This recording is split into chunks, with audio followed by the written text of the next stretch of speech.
বিএনপির নির্বাচনী ইশতেহার পূরণে সরকারের ১৮০ দিনের কর্মপরিকল্পনায় চালু হলো নারীদের জন্য বিশেষ বাস সেবা।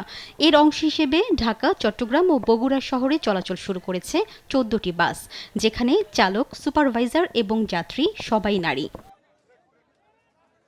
মতিঝিল বাস ডিপো থেকে নতুন বাজার, উত্তর বাড্ডা, রামপুরা, মালিবাগ, কাকরাইল, পল্টন হয়ে গুলিস্তান রুটে চলাচল করবে বাস। আর তালতলা থেকে খিলগাঁও রেলগেট, বাসাবো, মুগদা, কমলাপুর ও আরামবাগ হয়ে মতিঝিল যাবে। যাত্রাবাড়ির ডেমরা স্টাফ কোয়ার্টার থেকে বাঁশিরপুল, কাজলা, যাত্রাবাড়ি, গুলিস্তান ও সচিবালয় হয়ে মৎস্য ভবন ও জিপিও পর্যন্ত চলাচল করবে পিঙ্ক বাস।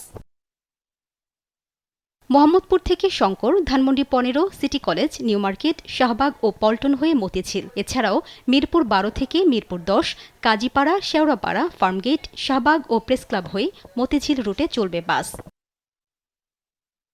এছাড়া চট্টগ্রামের কালুরঘাট থেকে পতেঙ্গার বিভিন্ন রুট এবং বগুড়ায় শেরপুর থেকে মাটিডালি পর্যন্ত বিভিন্ন রুটে চলাচল করবে নারীদের জন্য এই বাস। বিষয়টিকে নারীর ক্ষমতায়নের পথে এক বড় সাফল্য বলছেন সংশ্লিষ্টরা। একটা গাড়ির ড্রাইভার আমি, আমার কন্ডাক্টরও নারী, অতএব এখানে তো নারীদের সাথে নারীদের একটা হাতে ক্লাস লাগা বা একটু ধাক্কা লাগলেও সে কিছু মনে করবে না। আমাদের পাবলিক ট্রান্সপোর্টে অনেক ধরনের হ্যাসেল ফেস করতে হয় একটা নারীর জন্য, এমনকি আমরা নিজেরাও অনেক হ্যাসেলের ফেস করি, যেহেতু সেক্ষেত্রে তো আমাদের জন্য এটা অনেক ভালো উদ্যোগ। উদ্বোধনী অনুষ্ঠানে সড়ক পরিবহন মন্ত্রী শেখ রবিউল আলম জানান, শিগগিরই ২০০ ইলেকট্রিক বাস কিনছে সরকার।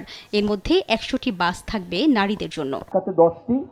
10টি রুটে 10টি বাস চলবে, একটি একতলা বাস, বাকি সবগুলি হচ্ছে 9টি দ্বিতলা বাস।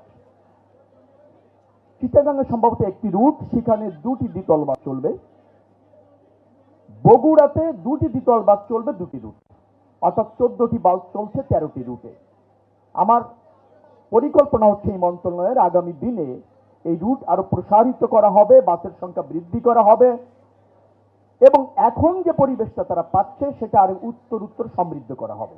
সেবার মতো সব ক্ষেত্রে নারীরা এগিয়ে এসে এই টেকসই অর্থনীতি গড়তে ভূমিকা রাখবে বলে আশা করেন রেলপথ প্রতিমন্ত্রী হাবিবুর রশিদ। সড়কে নারী যাত্রীদের নিরাপদ যাতায়াত এর প্রতীক হয়ে উঠুক, এটাই আমাদের প্রত্যাশা।